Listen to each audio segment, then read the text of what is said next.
اردو جو صحافت ہے اس کی داغ بیل ڈالنے والوں میں، اس کے قائدین میں، قافلہ سالاران میں الحمدللہ گجرانوالہ کے سب سے پہلے منشی محبوب عالم فیروز والا سے ان کا تعلق تھا، جنہوں نے پیسہ اخبار نکالا تھا، اور پھر اس کے 50 سال بعد مولانا ظفر علی خان نے زمیندار اخبار نکالا۔ یہ 18ویں صدی کی باتیں ہیں۔ آج بھی پاکستان کی سب سے بڑی جو سٹیٹ ہے صحافت کی، اس کے مالکان جو ہیں وہ بھی گجرانوالہ سے ہیں۔ جنگ گروپ جو ہے وہ میر خلیل الرحمان بھی گجرانوالہ سے۔ اس کے بعد پنجابی، ابھی محترم راجہ صاحب نے فرمایا کہ پنجابی صحافت کی داغ بیل بھی اللہ کے فضل و کرم سے پاکستان میں ڈاکٹر فقیر محمد فقیر نے مولانا عبد المجید سالک کے ساتھ مل کر لاہور سے 1951 میں، یعنی پاکستان 47 میں بنا 4 سال بعد، سب سے پہلا پرچہ پنجابی کا، اس کا نام بھی پنجابی تھا، وہ بھی گجرانوالہ کے ہی فرزند تھے۔ پاکستان میں سب سے پہلے مزاحیہ جو صحافت تھی، مزاح نگاری، اس کی داغ بیل بھی کراچی سے نمکدان اخبار نکالا مجید لاہوری صاحب نے، وہ بھی گجرانوالہ کی۔ یہ شاید آپ کو پتہ ہی ہوگا، وہ گجرانوالہ آئے، کراچی رہتے تھے، تو کبھی گجرانوالہ میں ایک دفعہ آئے تو مجھے یاد ہے، میں نے اس وقت میں چھوٹا تھا تو ایک اخبار نکلتا تھا راجہ صاحب قومی دلے، اس میں ان کی ایک غزل چھپی مجید لاہوری صاحب کی، جس کا پہلا شعر یہ تھا کہ کچھ دنوں سے میرا مسکن گجرانوالے میں ہے، چاند ہے یہ شہر اور پنجاب کے حالے میں ہے۔ یعنی ایسا خوبصورت شعر، وہ بھی گجرانوالہ کے فرزند تھے۔ عاشق تو وہ ہوتا ہے جب وہ جائے تو پیچھے ہجوم عاشقاں چھوڑ کے جائے۔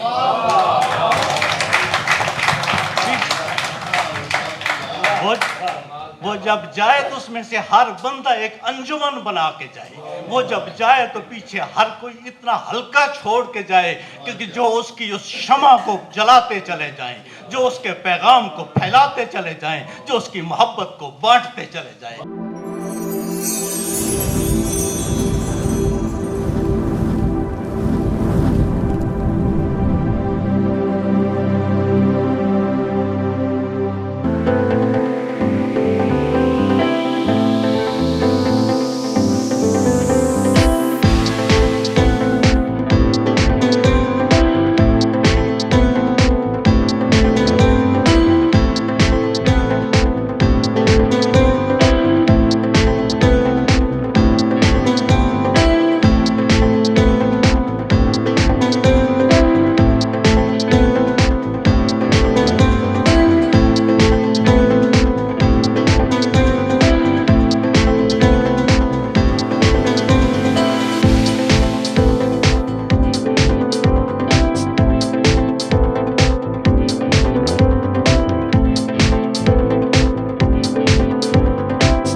پاکستان کالمسٹ ایسوسیشن، ہمارا مقصد معاشرے کی فلاح و بہبود، مفاد عامہ، اجتماعی شعور کی بیداری ہے۔